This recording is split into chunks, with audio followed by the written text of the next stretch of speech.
నమస్కారం. న్యాయసేవ కార్యక్రమానికి స్వాగతం. ఇవాటి మన అంశం చెక్ బౌన్సింగ్ కేసులు న్యాయ సహాయం. ఈ అంశంపై సలహాలు సూచనలు అందించడానికి మనతో పాటు ఉన్నారు రెండవ senior civil judge city civil court Hyderabad Shrimati CH Ashalatha గారు, అలాగే న్యాయవాది డి రామరెడ్డి గారు. వారిచ్చే విలువైన సలహాలు సూచనలు స్వీకరిద్దాం. జడ్జి గారు, చెక్కులు ఇచ్చేటప్పుడు కానీ తీసుకునేటప్పుడు కానీ ఎలాంటి జాగ్రత్తలు పాటించాలి? ఈ రోజుల్లో ప్రతి వ్యాపార అవసరాల నిమిత్తం కానీ ఈ కుటుంబ అవసరాల నిమిత్తం కానీ ప్రామిస్ నోట్ రాసుకోవడం కానీ చెక్కు రాసుకోవడం కానీ డబ్బులు ఇచ్చి పుచ్చుకునే సందర్భంలో సహజంగా జరుగుతుంది. ఆ సందర్భాల్లో ముఖ్యంగా డబ్బులు ఇచ్చేవాళ్ళు జాగ్రత్తగా ఉండాలి. ఈ ప్రామిస్ నోటు చెక్కు తీసుకునే సందర్భం ప్రామిస్ నోట్ తీసుకుంటారు. ముఖ్యంగా ఏదైతే అమౌంట్ ఇచ్చారో దాన్ని ఆ ఇద్దరి మధ్య ఉన్న ట్రాన్సాక్షన్ మొత్తం కూడా రాతపూర్వకంగా ప్రామిస్ నోట్లో రాసుకుని ఆ డబ్బులు ఇచ్చినట్టయితే దానికి చట్టబద్ధత ఉంటుంది.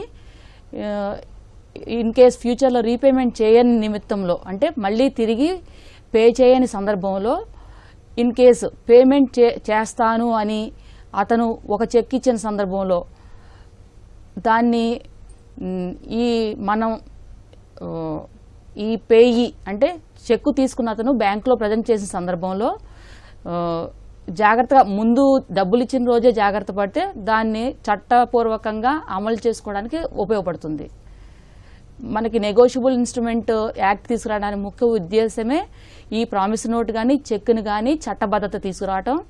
దాని ప్రకారంగా వ్యాపారాభివృద్ధి కానీ ఈ చెక్కులకు సంబంధించి ప్రామిస్ నోట్కు సంబంధించి సరళీకృతంగా దాని రెమెడీ ఈజీగా ఉంటే దీన్ని ఎక్కువ మంది నమ్మి ఈ ట్రాన్సాక్షన్స్ అనేవి ఎక్కువగా జరిగి ఈ లావాదేవీలన్నీ ముందుకెళ్తాయి, అభివృద్ధి సాధించడానికి ఉపయోగపడుతుందని తీసుకొచ్చారు. లాయర్ గారు, అలానే ఈ మధ్యకాలంలో నెగోషియబుల్ ఇన్స్ట్రుమెంట్ యాక్ట్లో వచ్చిన సవరణలు ఏంటి? ఈ ముఖ్యంగా అండి ఈ ప్రధాన చట్టం వచ్చేసి 1881 నెగోషియబుల్ ఇన్స్ట్రుమెంట్ యాక్ట్ అనేది మన భారతదేశంలో అమల్లో ఉంది. అయితే అప్పటి వరకు కూడా 1989 ఈ ఏప్రిల్ 1కు ముందు వచ్చేసేసి ఈ సాధారణంగా ఈ చెక్కుల కేసులు ఏవైనా కానీ చెక్కులు ఒకవేళ అప్పిచ్చిన వాళ్ళు చెక్ ఇచ్చినప్పుడు ఆ చెక్కుకు బ్యాంకులో చెల్లుబాటు కాకపోతే మామూలు సివిల్ కేసు వేసుకునేటువంటి అవకాశం మాత్రమే ఉండింది. అయితే చాలామంది దీన్ని ఈ యొక్క దుర్వినియోగం చేసి సంవత్సరాల తరబడి దాన్ని సాగదీయొచ్చు అనేటువంటి ఉద్దేశంతో సరిగ్గా కేసుల్లో వాదించడం జరుగుతుంది. కాబట్టి దీనికి ఒక క్రిమినల్ కలర్ ఇవ్వడానికి అని చెప్పని, అంటే శిక్షార్హమైనటువంటి నేరం కింద ఒకవేళ చెక్కు ఫెయిల్ అయినప్పుడు వాళ్ళకి భయం ఉండాలి.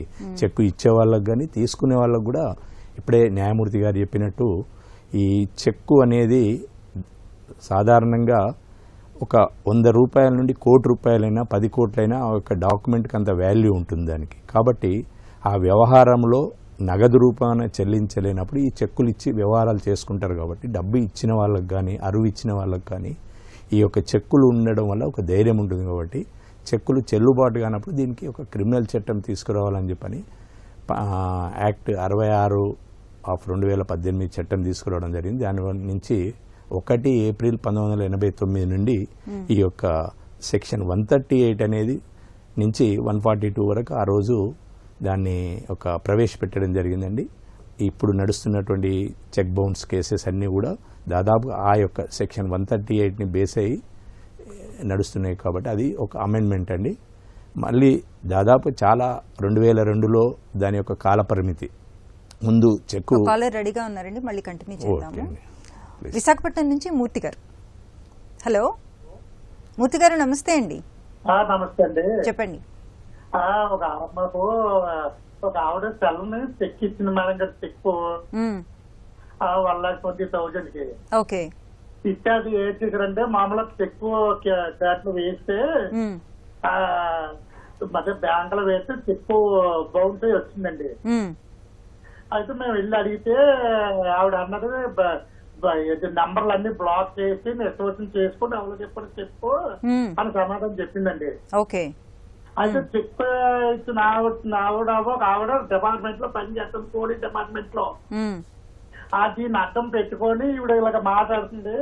నెక్స్ట్ మీరు కోర్టులో వేయొచ్చు అన్నారు కదండి. అయితే లాయర్ నోటీస్ ఇప్పించండి అంటే ఇప్పించారా అండి? నోటీసు ఎల్లప్ప పరమేశ్వరం అని చెప్పేసి మాకు గవర్నమెంట్ లాయర్ మాకు అపాయింట్మెంట్ చేశారు అనమాట.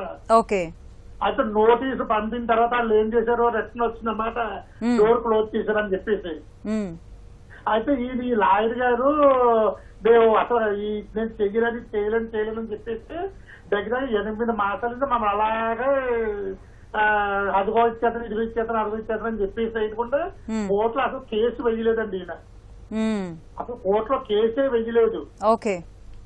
వెయ్యకుండా మాకు కనీసం ఇచ్చిందేమో ఒక పేపర్ కన్నా ఇస్తే మేము వేరే లాయర్ ఏదో అడగడానికన్నా సరే అవకాశం లేకుండా తొలసి ఇవ్వలేదండి. ఈ లాయర్ మరి ఏదైందని చెప్పటం లేదు పూర్తిగాను. అదే మిమ్మల్ని దానికోసం అడగ ఫోన్ చేశాను అనమాట. ఓకే జడ్జి గారు, మీరు ముఖ్యంగా మీరు చెప్పిన దాంట్లో అర్థమైంది ఏంటంటే ఆల్రెడీ చెక్ ప్రజెంట్ చేశారు, చెక్ రిటర్న్ అయిపోయింది. రిటర్న్ అయిన కారణం ఏమని చెప్పారు బ్యాంక్ వాళ్ళు? లేదని బ్యాలెన్స్ లేదని వచ్చిందని చెప్పి, ఫండ్స్ లేవు అని వచ్చింది. బ్యాంక్ లో బ్యాలెన్స్ లేదా కడికి వచ్చిందండి, అది వచ్చింది. అయితే మెయిన్ గా మీ మీద ఎక్కువ బాధ్యత ఉంది. అదేంటంటే 1 నెలలోపు మీరు నోటీస్ పంపించాలి. ఆ నోటీస్ నుంచి వాళ్ళు అందుకున్న రిటర్న్ అయినా 15 డేస్ ఆగి తర్వాత 1 నెలలోపు మీరు కంప్లైంట్ ఫైల్ చేయాలి కోర్టులో. అంటే అంతా ఒక టైం ఫ్రేమ్లో చేయాల్సిన పని ఉంది. మీరు చెప్పిన దాని ప్రకారం 8 నెలలు అయ్యింది అంటున్నారు. కాబట్టి మీరు మీ దగ్గరున్న జిరాక్స్ కాపీ ఆఫ్ డాక్యుమెంట్స్ కానీ, మీ లాయర్ గారి దగ్గర నుంచి ఒరిజినల్ డాక్యుమెంట్స్ కానీ, మీ చెక్ మీ దగ్గరే ఉంటుంది, మీ చెక్ రిటర్న్ మెమో మీ దగ్గరే ఉంటుంది. అవన్నీ పట్టుకుని వైజాగ్లో ఉన్న న్యాయ సేవా సదన్కి వెళ్ళి మీరు అభిప్రాయం తీసుకోవాలి. ఈ చెక్ వల్ల అదే మెయిన్గా ఎవరి ఫేవర్ మీద ఇది రాశారో, ఎవరైతే అప్పిచ్చున్నారో వాళ్ళ మీద ఎక్కువ బాధ్యతలు ఉన్నాయి. ఒక టైం ఫ్రేమ్లో దీన్ని ముందుకు నడిపించాలి. అది డిలే అయితే మొత్తానికి నష్టపోయేది డబ్బులు ఇచ్చిన వాళ్ళే. దాన్ని మీరు వివరంగా చెప్పించుకోవాలంటే నా సలహా వల్ల ఇమీడియట్గా మీకు అర్థం కాదు. ఆ వైజాగ్ అంటున్నారు కాబట్టి వైజాగ్ కోర్ట్ ప్రిమిసెస్లో ఉన్న న్యాయ సేవా సదన్కి వెళ్ళి మీరు చెప్పించుకోండి. ఇంకా ఆల్టర్నేటివ్గా మీ దగ్గర ఉన్న కాగితాలు చూపిస్తే వాళ్ళు ఇంకేమన్నా సలహా చెప్పగలుగుతారు, మీరు ఇంకో రకంగా ప్రొసీడ్ అవ్వచ్చు అని. చెక్ ద్వారా మీకున్న రెమెడీ అయిపోయింది. ఓకే, మరో కాల్ తీసుకుందాం అండి. విజయవాడ నుంచి భాస్కర్ గారు. హలో. నమస్తే అమ్మా. నమస్తే అండి, చెప్పండి. నా పేరు భాస్కర్, విజయవాడ నుంచి మాట్లాడుతున్నానమ్మా. ఓకే అండి. అమ్మా, నాకు సుమారు 13 సంవత్సరాల క్రితం కనకదుర్గ టెంపుల్ దగ్గర మా హౌస్ అమ్మా. వినిపిస్తోందండి, చెప్పండి. అయితే నువ్వు స్వచ్ఛందంగా దేవస్థానానికి ఇచ్చామమ్మా. ఇచ్చినప్పుడు దేవస్థానం వారు ఒక 15 లక్షల రూపాయలు ఇచ్చారు. ఆ డబ్బులు కొంతమందికి అలా వడ్డీకి ఇచ్చుకున్నాను. ఈ మధ్య కాలంలో ఒకరికి 6 లక్షల రూపాయలు ఇచ్చానమ్మా. 6 లక్షల రూపాయలు ఇస్తే 3,50,000 చిల్లర ఎంతో ఇచ్చారమ్మా. అది 100 రాబిచ్చుకున్నాం. తర్వాత మొన్న 15 రోజుల క్రితం మాకు చెక్ ఇచ్చారమ్మా. వడ్డీతో సహా 3,50,000 సుమారు చిల్లర అయితే ఇంకో 1,00,000 రూపాయలు ఇవ్వండి, మొత్తం 4,50,000 చెక్ ఇస్తానని చెప్పి చెక్ ఇచ్చారమ్మా. అది బౌన్స్ అయింది. మేము ఆల్రెడీ ఈ రోజే దాన్ని నోటీస్ పంపించమని లాయర్ గారు ఇచ్చామమ్మా. దాని మీద మీ సలహా కోరుతానమ్మా. లాయర్ గారు చూడండి, మీరు ఇంకా అంటే చెక్కుని ప్రజెంట్ చేసి ఈ రోజే నోటీస్ ఇస్తామంటున్నారు కాబట్టి అవునండి, మీకు అంటే 3.5 లక్షలు ఇవ్వాల్సి ఉంటే ఇంకొక 1,00,000 రూపాయలు ఇవ్వమన్నారు. అంటే ఇచ్చారా మీరు? 1,00,000 రూపాయలు ఇవ్వలేదా? అది మీరు చెప్పట్లేదు. అంటే మొత్తం అప్పు మీరు 4.5 లక్షలు మీకు రావాలి.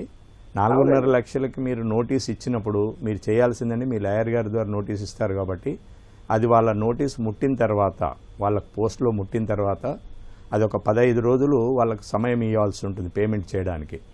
ఒకవేళ 15 రోజుల లోపల మీకు అమౌంట్ పే చేయడం జరగని పక్షంలో మళ్ళీ ఆ 16వ రోజు నుంచి ఒక నెల రోజులు మీకు సమయం ఉంటుంది. ఆ నెల రోజుల లోపల మీరు మీ యొక్క స్థానిక న్యాయస్థానానికి వెళ్ళి కంప్లైంట్ ఫైల్ చేయాలని మీ లాయర్ గారి ద్వారా ఖచ్చితంగా మీరు చెప్పిన ప్రకారంగా ఏంటంటే మీరు వడ్డీకి ఇచ్చామంటున్నారు, కానీ వడ్డీ మీ యొక్క అలవాటు వ్యాపారం కాకుంటే మీకు ఖచ్చితంగా కేసు కోర్టులో ఫైల్ చేయొచ్చండి. ఖచ్చితంగా మీకు న్యాయం జరుగుతుంది. మరో కాల్ తీసుకుందాం అండి. శ్రీనివాస్ గారు చిలకలూరుపేట నుంచి. Hello madam, good morning madam. Good morning అండి, చెప్పండి.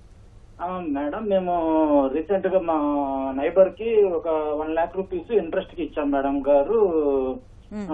రూపాయన్నర కాడికి. అయితే అతని దగ్గర నుంచి ప్రామిసరీ నోటు ప్లస్ చెక్ తీసుకున్నాం మేడం, ఎంటీ చెక్ సిగ్నేచర్ చేసింది. అయితే ఇప్పుడు ప్రజెంట్ అది 1 year అవుతున్నా కానీ అతను క్యాష్ అడుగుతుంటే ఇవ్వట్లేదు మేడం. మేము దాన్ని అతను ఎన్నిసార్లు అడిగినా గానీ కొంచెం ఆర్గ్యుమెంట్స్ అవుతున్నాయి కానీ పని కావట్లేదు మేడం. మాకు దానికి సంబంధించి త్రూ లీగల్ గా ఎటువంటి యాక్షన్ తీసుకోవచ్చు మేడం. మాకు ప్రజెంట్ అతని దగ్గర డబ్బులు తీసుకున్నట్టు ఒక ఎంపీ చెక్, అతను సిగ్నేచర్ చేసిన empty cheque plus note plus అతను ఆధార్ కార్డు, ఈ 3 ఉన్నాయి మేడం. ప్రజెంట్ తీసుకుని మనీ 16 months అవుతుంది మేడం. ఓకే, మీరు అప్పిచ్చి 16 months అయింది అంతేనండి? అవును మేడం. ఇంతవరకు వడ్డీగానే ఏమీ లేదు మేడం గారు. చెక్ మీద డేట్ వేసారా? వేయలేదు madam, empty cheque madam. Only signature చేసి అమౌంట్ వేసారు మేడం 1 lakh rupees అని. ఓకే, సంతకం అయిందేనండి? సంతకం అయిందే మేడం. త్రూ అతని running bank account plus cheque account signature కూడా అయిందే మేడం. చెక్ వెనకాల అతని పూర్తి పేరు ప్లస్ ఫోన్ నెంబర్ కూడా వేసి ఇచ్చారు మేడం గారు. ఓకే జడ్జి గారు, అమౌంట్ మీరు ఎంత ఇచ్చారు సార్? 1 lakh ఇచ్చాం మేడం. ప్రామిస్ నోట్ మీద కూడా రాశారా? ప్రామిస్ నోట్ మీద కూడా 1 lakh రాశాము, ప్లస్ చెక్ మీద కూడా 1 lakh అని రాశాము మేడం. కాకపోతే 16 months అయిపోయింది మేడం. కాబట్టి ప్రామిస్ నోట్ కాల పరిమితి 3 సంవత్సరాలు. ఓకే, ఈ చెక్ అనేది వన్స్ మీరు ఆయన అడిగి కడితే తీసుకోవడం, కట్టని సందర్భంలో మీరు చెక్ ప్రజెంట్ చేసుకోవచ్చు. అంటే అతను మీకు ఖాళీ చెక్ ఇచ్చినా సరే ఇట్ ఈజ్ సెక్యూరిటీ. నేను నీ దగ్గర నుంచి తీసుకున్న డబ్బులకి సెక్యూరిటీగా ఇది ఇస్తున్నాను, నా పేమెంట్ దీని ద్వారా నీకు వస్తుంది అని చెప్తున్నాడు. కాబట్టి మీరు ప్రామిస్ నోట్ ద్వారా సివిల్గా ప్రొసీడ్ అవ్వచ్చు, చెక్ను ప్రజెంట్ చేసుకుని క్రిమినల్ ప్రొసీడింగ్స్ తీసుకోవచ్చు. చెక్ ఆనర్ అయిపోయి మీ అకౌంట్లోకి డబ్బులు వస్తే అయిపోతుంది, లేని సందర్భంలో మీరు క్రిమినల్ లయబిలిటీ అతని మీద ఉంటుంది. కానీ చెక్ అనేది దీని పేరు ఖాళీ చెక్ అంటున్నారు కాబట్టి మీకు ఆయన హ్యాండ్ ఓవర్ చేశాడు కాబట్టి దాన్ని మీరు కూడా ఫిల్ చేసుకోవచ్చు. కానీ అందులో ఉన్న అమౌంట్ లీగల్ ఎన్ఫోర్సబుల్ డెట్ అయి ఉండాలి. అంటే ప్రామిస్ నోట్ మీద ₹1,00,000 కనపడుతుంది, చెక్కులో కూడా ₹1,00,000 కనపడుతుంది, మీరు ఇచ్చిన డబ్బులు కూడా ₹1,00,000 కాబట్టి అది లీగల్ ఎన్ఫోర్సబుల్, అంటే మీ ఇద్దరి మధ్య జరిగిన నిజమైన ట్రాన్సాక్షనే. కాబట్టి మీరు దాని మీద ఫిల్ చేసుకుని, అంటే చెక్కుని కరెక్ట్గానే ఫిల్ చేసుకుని మీ అకౌంట్లో ప్రజెంట్ చేసుకోవచ్చు. కానీ ముందుగా ఆయనకి చెప్పండి, నువ్వు ఇచ్చిన చెక్ ప్రజెంట్ చేసుకుంటున్నాను, నువ్వు డబ్బులు నీ అకౌంట్లో అరేంజ్ చెయ్యి అని చెప్పండి. ఓవరాల్గా కాకపోయినా నోటీస్ రూపంలో అయినా చెప్పొచ్చు. కానీ చెక్ ఎప్పుడైతే ప్రజెంట్ చేశారో అప్పటి నుంచి మీరు ఇమీడియట్గా తీసుకోవాల్సిన యాక్షన్ అంతా లాలో, చట్టంలో చెప్పబడి ఉంది. ఒక అడ్వకేట్ ద్వారా ప్రొసీడ్ అవడం ఎప్పుడూ మంచిది. కానీ ఒకటే గుర్తుంచుకోవాలి ఏంటంటే వీటికి 3 సంవత్సరాల కాలపరిమితి, ఈ ప్రామిస్ నోటికి 3 సంవత్సరాల కాలపరిమితి. ఆ తర్వాత ఇది ఎక్స్పైరీ అయిపోద్ది, అంటే లిమిటేషన్ పోద్ది. మరో కాల్ తీసుకుందామండి. అమలాపురం నుంచి వీరేష్ గారు. హలో నమస్తే అండి వీరేష్ గారు, చెప్పండి. నమస్కారం అండి. మేము 2025లో ఒక ఆయన డబ్బులు ఇచ్చి చెక్కు నోటు ఇచ్చారండి. ఓకే, ఆ చెక్కు కోర్టులో వేసామండి, బ్యాంక్ చేస్తే రిఫండ్ వచ్చిందండి, డబ్బులు ఏమైనా వచ్చిందండి. ఓకే, వస్తే మళ్ళీ అతను సమాధానం ఇవ్వకపోతే మేము కోర్టులో వేసామండి. ఆ 2021 నుంచి అతను వాయిదాలకి వచ్చేవాడు కాదండి, అసలు నేనే ప్రతిసారి వాయిదాకి వెళ్ళానండి. ఇప్పుడు 2024 వరకు తిరిగానండి. అప్పుడు చెక్ బౌన్స్ అయింది అని చెప్పేసండి అతనికి ఒక 10 వాయిదాలు వచ్చాడండి. వచ్చినప్పుడల్లా అతన్ని సాక్షులు తెచ్చుకోమని చెప్తున్నారని జడ్జి గారు, అప్పుడు తెచ్చుకోవట్లేదండి. చూసుకోండి. ఓకే, ఎంత అమౌంట్ అండి? 5 లక్షలు అండి. ఓకే, లాయర్ గారు చూడండి, మీరు ఇప్పుడు 2021లో ఇచ్చిన అప్పుకు చెక్ ఎప్పుడు ప్రజెంట్ చేశారండి బ్యాంకులో? 3 సంవత్సరాలు అయింది. 3 సంవత్సరాలు అయింది. కాబట్టి ఇప్పుడే న్యాయమూర్తి గారు చెప్పినట్టు టైంలో మీరు ప్రజెంట్ చేశారు కాబట్టి ఆ చెక్కు ఫెయిల్ అయిన తర్వాత కోర్టులో కేసు ఇవ్వడము అన్నీ కూడా అయిపోయినాయి. కాబట్టి ఇప్పుడు అతను సాక్ష్యాలు తెమ్మంటే తేవట్లేదు అని మీరు చెప్తున్నారు. మీ తరఫున సాక్ష్యాలు అయిపోయినాయండి? మీ తరఫున సాక్ష్యాలు అయిపోయినాయి. అతని తరఫున సాక్ష్యాలు కాలేదు అంటే కోర్టు వారు కొన్ని, అంటే ఆ సందర్భాన్ని బట్టి కొన్నిసార్లు వాయిదాలు ఇవ్వచ్చు. కాకపోతే 1-2 సార్లు చూసేసిన తర్వాత వాళ్ళ సాక్ష్యాలని క్లోజ్ చేసిన తర్వాత మీరు అతను వచ్చినా రాకున్నా అది అతని బాధ్యత. ఈ యొక్క సాక్ష్యాలు అతను పెట్టినప్పుడు ఖచ్చితంగా మీ తరఫున పెట్టినటువంటి సాక్ష్యాలని కోర్టు పరిగణలోకి తీసుకున్న తర్వాత ఈ వాదోపవాదాలు చేస్తున్నారు. ఒకవేళ వాళ్ళ తరఫున లాయర్ గారు అన్న ఉండుంటారు కదా కోర్టులో, లాయర్ గా వస్తున్నారండి, పట్టి వచ్చినప్పుడల్లా వాయిదా సరే, అది పెడతామంటే అని చెప్పేసి అది కోర్టు వారు చూసుకుంటారు. ఒకవేళ మీ తరఫున వాళ్ళ ఎవిడెన్స్ క్లోజ్ చేసిన తర్వాత మీ తరఫున వాదనలు వినిపించేస్తే ఖచ్చితంగా మీరు చెప్పిన పరిస్థితుల్లో మీ యొక్క కేసు మీరు గెలిచే అవకాశాలే ఉంటాయి. అతను రాకపోయినా అది అతని బాధ్యత, తను తర్వాత జరిగే శిక్షకు బాధ్యుడవుతాడు. అది కాబట్టి మీకేం పర్వాలేదు. మీరు ఆ యొక్క కేసు అనేది మీరు మాత్రం హాజరవుతూ మీ లాయర్ గారి ద్వారా ఆర్గ్యుమెంట్స్ అవన్నీ చేయించండి. కోర్టు వారిని రిక్వెస్ట్ చేసి వాళ్ళ ఎవిడెన్స్ క్లోజ్ చేయించుకుంటే త్వరలో కేసు అయిపోతుంది. అది మరో కాల్ తీసుకుందాం అండి. రాజేష్ గారు జంగారెడ్డిగూడెం నుంచి. హలో, నమస్తే మేడం. నమస్తే అండి, చెప్పండి. మేడం, మేము ఒక సీడ్ కంపెనీలో సీడ్ వేసాం మేడం. వాళ్ళు వేసేటప్పుడు వాళ్ళు కొంత అమౌంట్ మాకు ఇస్తారు మేడం సీడ్ వేయడానికి పెట్టుబడి కింద. ఓకే. ఇచ్చినప్పుడు మాది కొన్ని చెక్కులను ఎంటీ ప్రామిస్ నోట్లు తీసుకున్నారు మేడం, వాళ్ళకి ప్రాబ్లం లేకుండా. అయితే మేము క్రాప్ పండించి ఇచ్చేసాం మేడం. అయితే వాళ్ళు అనుకున్న దిగుబడి రాలేదు మేడం. ఇప్పుడు వాళ్ళు నా ఎంటీ చెక్కు నోట్లు ఇవ్వమంటే వాళ్ళు ఇవ్వట్లేదు మేడం. ఓకే, సంతకాలు పెట్టారండి చెక్కుల మీద? ఎంటీ సంతకాలు పెట్టించుకున్నారు మేడం. అట్లాగే చేశారు మేడం, అందరి దగ్గర అట్లాగే తీసుకున్నారు మేడం మా దగ్గర. ఓకే, జడ్జి గారు మీరు మీ ఇద్దరి దాని ప్రకారంగా డబ్బులు కట్టాల్సి ఉందా వాళ్ళకి, కంపెనీ వాళ్ళకి? మనం కట్టాల్సింది ఏం లేదు. వాళ్ళు ఎంటీ రాంగ్ సీడ్ ఇచ్చారు మేడం, సీడ్ పండలేదు మేడం. అది అయితే పంటల కోసం విత్తనాలు తీసుకున్నారండి, అయితే మీరు పంట సరిగ్గా పండలేదు. అదంతా ఇన్ రైటింగ్ రాతపూర్వకంగా లాయర్ గారిని అప్రోచ్ అయ్యి నోటీస్ ఇవ్వండి, వాళ్ళకి నోటీస్ ఇప్పించండి. నోటీస్ ఇచ్చాం మేడం. అయితే వాళ్ళు ఏమంటారంటే నోటీస్ వెనక్కి తీసేసుకోండి, లేదంటే చెక్కును మాకు రాసిచ్చారు కదా ఎక్కువ అమౌంట్ వేసేసి బ్యాంకులో కోర్టులో వేస్తాను అంటున్నారు మేడం. భయపడాల్సిన అవసరం అయితే లేదు. మీరు ఇన్ రైటింగ్ లో పెట్టినప్పుడు మీ చెక్ నెంబర్లతో సహా ఆ రోజు నాడు ఏ రోజైతే జరిగిందో మీరు మాకు విత్తనాలు ఇచ్చినప్పుడు ఈ నెంబర్ల చెక్కులు మీ దగ్గర తీసుకున్నారు, ఎన్ని ప్రామిస్ నోట్లు బ్లాంక్ తీసుకున్నారు అవి ఇన్ రైటింగ్ పెట్టుంటే రేపొద్దున మీ సాక్ష్యాల రూపంలో పెట్టుకోవడానికి మీకు ఉపయోగపడుతుంది. చెక్కులు ఇచ్చేటప్పుడు ఎప్పుడు కూడా జాగ్రత్తగా ఉండాలి. వన్స్ సంతకం పెట్టి చెక్ ఇచ్చినప్పుడు ఈ నెగోషియబుల్ ఇన్స్ట్రుమెంట్ యాక్ట్ చెప్పేది ఏంటంటే సెక్షన్ 139, అది మీరు ఇచ్చినట్టే, దాంట్లో ఉన్న అమౌంట్ మీరు అప్పు ఉన్నట్టే లెక్క అని చెప్తుంది. దాన్ని మీరు డిస్ప్రూవ్ చేసుకోవాలంటే అది నేను బాకీ లేను అని చెప్పుకోగలగాలి. ఆ సందర్భం మీకు ఎప్పుడు ఇది ఉపయోగపడుతుంది అంటే ఈ నోటీస్ మీకు ఆ రోజున కూడా ఉపయోగపడుతుంది.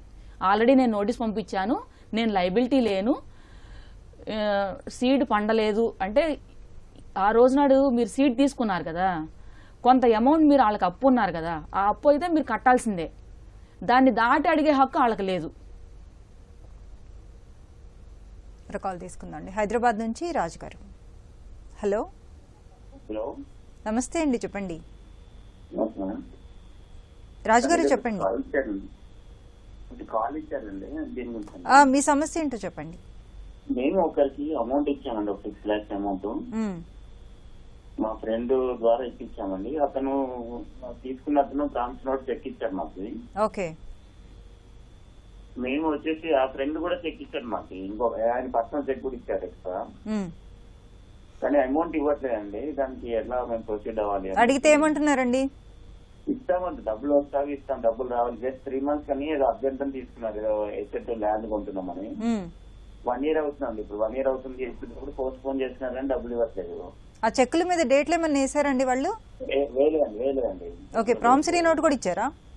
ఇచ్చారండి, ప్రామిసరీ అతను ఇచ్చారు. కానీ మేము ఒక 1 lakh ఫోన్ పే చేసి మిగతా క్యాష్ ఇచ్చామండి. 1 lakh ఫోన్ పే చేసాం అప్పుడు ఆ రోజు. ఓకే, మిగతా బ్యాలెన్స్ క్యాష్. ఓకే, మీద అంతా క్యాష్ ఇచ్చారు. లాయర్ గారు చూడండి, రాజు గారు, మీకు మొత్తం బాకీ ఉన్నది 1,00,000 రూపాయలు బ్యాంకు ద్వారా మీరు ఇచ్చినా మిగతాది కూడా మీకు ఎంత బాకీ ఉందో దీనికి ముందుగా మీరు మరి అతన్ని అడుగుతున్నప్పుడు అతను ఇవ్వట్లేదు అంటున్నారు కాబట్టి ప్రామిసరీ నోటు ఇవ్వనని చెప్తలేదు సార్, డబ్బులు నాకు రావాలి ఇస్తానని చెప్తుంది. పోస్ట్ పోన్ ఎప్పటికో పోస్ట్ 15 days 1 month అట్లా పోస్ట్ పోన్ చేస్తూనే ఉన్నారు కంటిన్యూస్.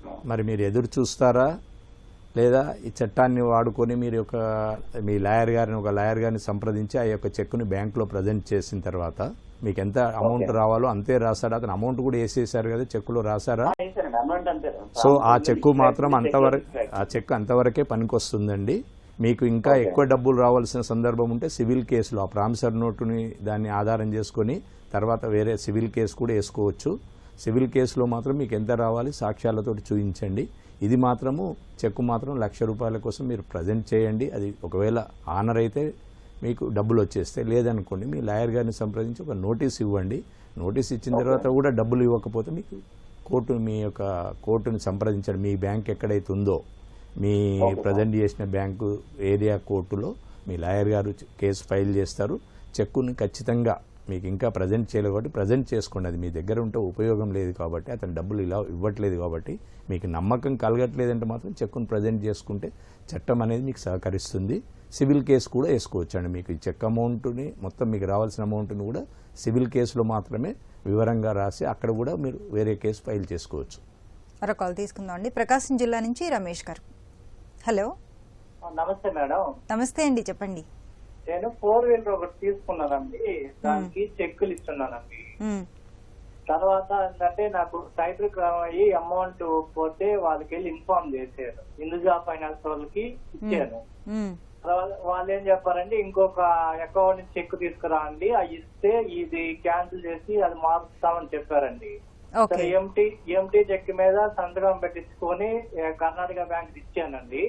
ఇచ్చిన తర్వాత నుంచి నాకు ఎటువంటి రిప్లై వాళ్ళు పెట్టలేదు. నాకేమో చెక్ పాత దాని మీద ఏమో చెక్ బౌన్స్ అవుతా ఉండే మేడం. దాన్ని ఎలాంటి అడిగినా గానీ ఇదిగో చేస్తున్నాం అదిగో చేస్తున్నాం అంటున్నారు గానీ నా సమస్య అయితే పరిష్కారం చూపించలా. అంటే మామూలుగా అది ఆటో డెబిట్ అయింది వాహనానికి, పాత దాని మీద నేను ఇన్ టైమ్ లో కడుతున్నా గానీ ఫోన్ పే ద్వారా కడుతున్నా గానీ నాకు చెక్ బౌన్స్ అనేది వాళ్ళే చేస్తా ఉన్నారు.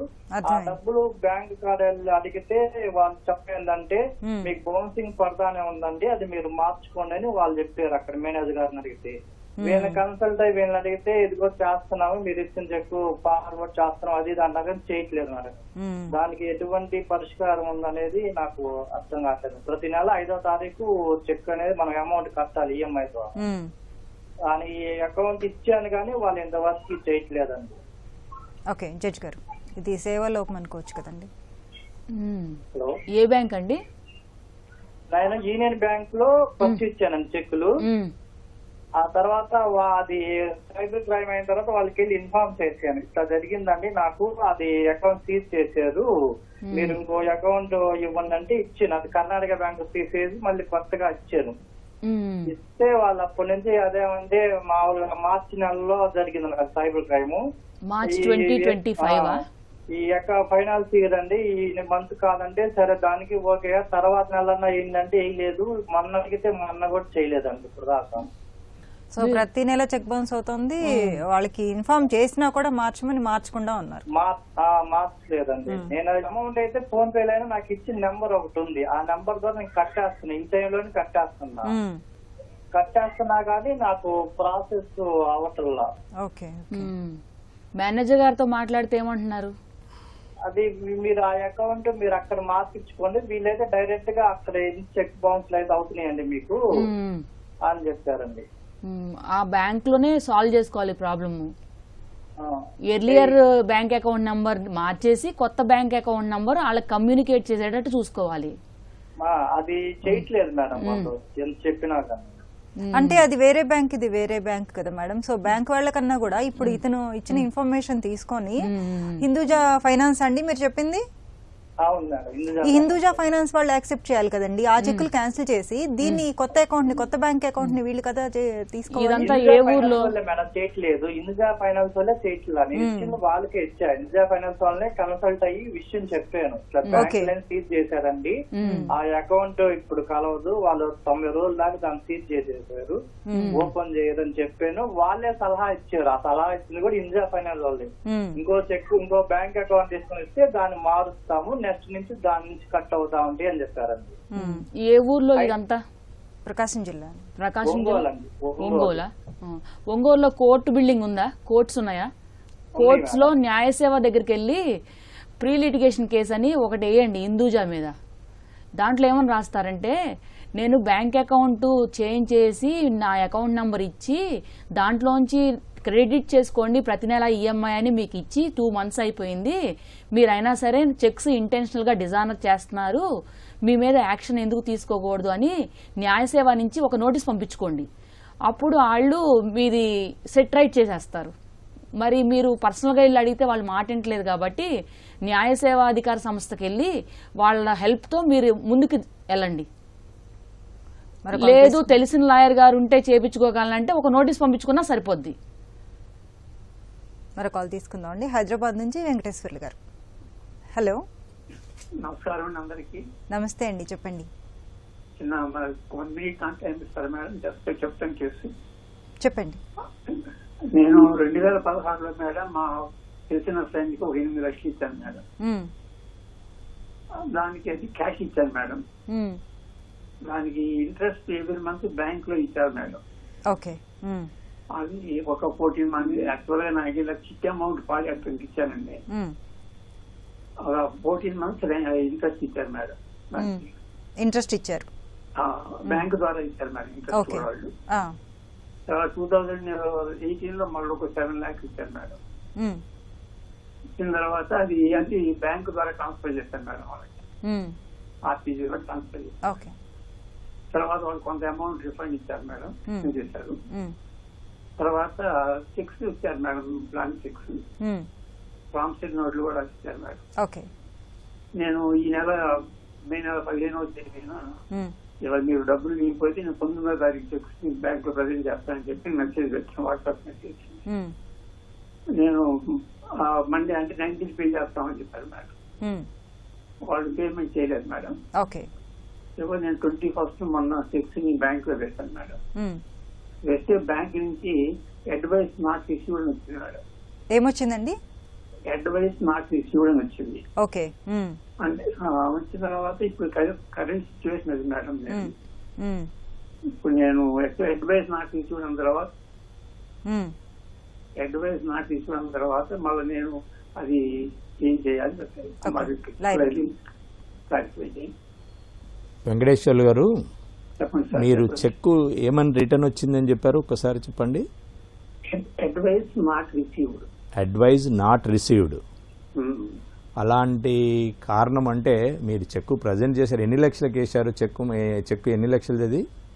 అది అండి 2 చెక్స్ అండి, 40,40,000. సరే, 40 lakhsకు 40,40,000 అంటే ఇది వడ్డీకి వడ్డీ పెరుగుతూ పోతుంది. 3 years ఇంట్రెస్ట్ అండి. 3 yearsకోసారి. మీరు రేడియో టీవీ ప్రోగ్రాంలో మాట్లాడుతున్నారు కాబట్టి వడ్డీ వ్యాపారం ధోరణిలో మీరు వడ్డీ తీసుకోవడంలో తప్పు లేదు, కానీ ఒక 15 లక్షలు మొత్తం తీసుకున్న దాంట్లో పార్ట్ పేమెంట్ ఇచ్చి మొత్తం 40 లక్షలకు మళ్ళీ మీరు వాళ్ళు ఇచ్చినటువంటి చెక్కుల్ని మీరు ప్రజెంట్ చేసుకుని ఉంటారు. ఓకే, మీ ఇద్దరి మధ్యలో లెక్కలు ఎంత ఉన్నాయనేది మీకు తెలుసు, కానీ మీరు 40 లక్షలకు చెక్కు ఇచ్చినారు కాబట్టి బ్యాంకు నుంచి వచ్చిన మెమో ద్వారా మీరు మీ యొక్క లాయర్ గారిని దగ్గరికి వెళ్ళి, దగ్గరలో ఉన్న లాయర్ గారి దగ్గరికి వెళ్ళి ఒక నోటీస్ ఇవ్వండి. మీ యొక్క వివరాలన్నీ చెప్తూ ఎందుకు ఇంత అమౌంట్ అయింది, ఎంత అప్పుడు అమౌంట్ తీసుకున్నారు, ఎప్పుడు ఇచ్చారు. 2018లోనే చివరిసారి మీరు అమౌంట్ ఇచ్చామంటున్నారు కాబట్టి దానికి పార్ట్ పేమెంట్ ఎప్పుడు చేశారు అతను చివరిసారి వాళ్ళు మీకు చివరిసారి ఎప్పుడు అమౌంట్ మీకు తిరిగి ఇచ్చారు, ఎంతో కొంత ఎంత వాపస్ చేశారన్నారు, కొద్దిగా ఎప్పుడు ఇచ్చారు అది? యాక్చువల్గా అండి నేను ఇచ్చిన దానికండి వాళ్ళు ఇచ్చిన దానికి మీకు చివరిసారి వాళ్ళు ఎప్పుడు పేమెంట్ చేశారు? 2024 మార్చి. రైట్, 24లో చేశారు కాబట్టి మళ్ళీ మీకు అప్పటి నుంచి ఒక 3 సంవత్సరాల లిమిటేషన్ అనేది చట్టం మీకు సహకరిస్తుంది. కాబట్టి మీరు మీ లాయర్ గారిని అర్జెంటుగా సంప్రదించేసి ఒక నోటీస్ ఇవ్వండి. మీకు రావాల్సిన అమౌంట్ చెక్కు ఏ కారణంతో రిటర్న్ వచ్చినా బ్యాంక్ వాళ్ళు అడ్వైజ్ నాట్ రిసీవ్డ్ అన్నారు, అలాంటి కారణం అనేది బ్యాంక్ వాళ్ళు ఏది ఇచ్చినా అతనికి ఇవ్వండి. ఒకవేళ అతను డబ్బులు ఇచ్చాడా సంతోషం, లేదంటే కోర్టులో కేసు ఇవ్వండి. ఒక 15 రోజులు టైం ఇచ్చి అతనికి 15 రోజుల లోపల డబ్బులు ఇవ్వకపోతే మీరు కోర్టు ద్వారా కేసు ఇవ్వండి. ఎందుకంటే మీకు ఆల్రెడీ చెక్కు ప్రజెంట్ చేస్తున్నారు కాబట్టి మీకు ఉన్నటువంటి అవకాశం ఇప్పుడు అది. తర్వాత సివిల్ కేసు కూడా వేసుకోవచ్చు. ఒకవేళ మీ లాయర్ గారు పర్వాలేదండి మనకు అన్ని సాక్ష్యాలు అనుకూలంగా ఉన్నాయంటే ఒక సివిల్ కేసు కూడా వేసుకోండి. Okay, thank you so much అండి. చెప్పండి. అడ్వైజ్ నాట్ రిసీవ్డ్ అనేది మామూలుగా బ్యాంక్ వాళ్ళు ఇచ్చేటువంటి కారణాలు, చెక్కు బౌన్స్ చేసేటప్పుడు ఇచ్చే కారణాల్లో ఎన్నో రకాల కారణాలు ఉంటాయండి. అది వాళ్ళ యొక్క బ్యాంకింగ్ టర్మినాలజీ కాబట్టి దాని గురించి అదే విషయం మీరు చెప్తూ నోటీస్ ఇవ్వండి. మీరు కేసు వేసే ఉద్దేశం కాదు, డబ్బుల కోసం. మీరు బ్యాంక్ మేనేజర్ని దాని క్లారిఫికేషన్ అడగొచ్చు సార్.